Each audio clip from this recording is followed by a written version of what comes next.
One of the things you mentioned earlier on, which underpins a lot of what you're saying, it's consistency, not missing sessions. And when I think about the barriers for an amateur athlete with consistency, it's normally time management. It's how do we manage our family responsibilities, our work responsibilities, and still fit training in.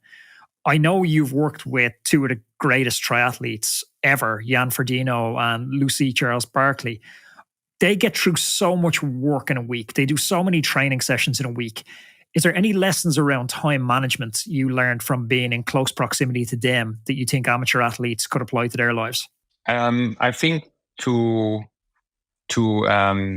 make a good plan. So basically, what they are doing when, no matter which training platform we are using, let's say Training Peaks, for example, so they put their private appointments into their platform, and then already you as a coach see, okay, there's an appointment that can take some time. There's a photo shooting and so on.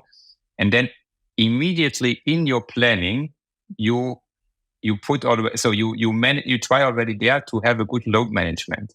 So that you incorporate this additional load by, let's say, photo shooting in the whole concept.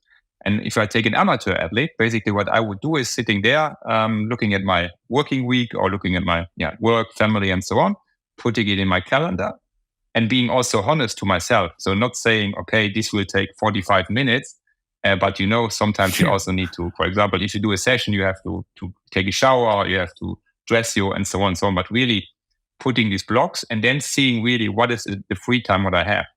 And then when you start to build your training to really incorporate all this into the plan already. What people try in general is they get a training plan and try to fit it in somehow. And then it just ends up in pure stress, and sickness is just a consequence out of it.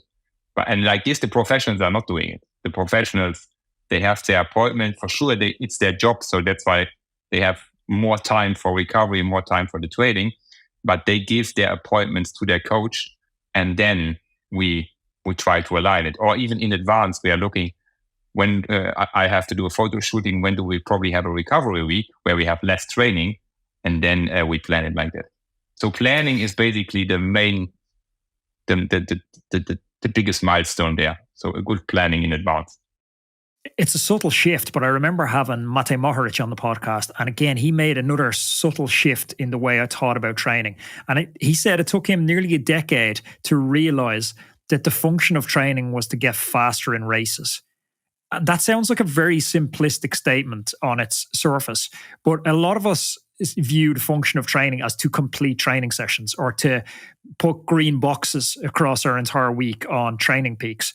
But the goal is to get an adaptation from that. And I think that can be lost. And like what you're saying there about planning really underscores the importance of that. We're trying to get an adaptation, not just do stuff for the sake of doing it.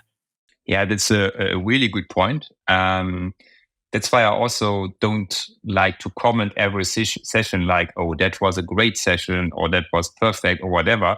It's not about that one session. It's about the whole block, what you have to do to be successful then in the races. And I always say the race is basically our best performance diagnostic. So we train for racing. And in training, there could be some good days, some bad days, but I'm not the fan to say we need to create some new best results in training. I even try to avoid this. So we want to have the best new results in the competition, physically and also mentally. Because if you always come mentally to a point, you have to do a critical power testing again and again and again in training. At some point, you just get fatigue in your head. So you have to make these best values in the race. For sure, you have to prepare it. But in training, you can also be fatigued and still the session can be good. I had the case yesterday and athlete called me before the session. She said, I'm feeling quite tired. Should I do the session like this? What do you think?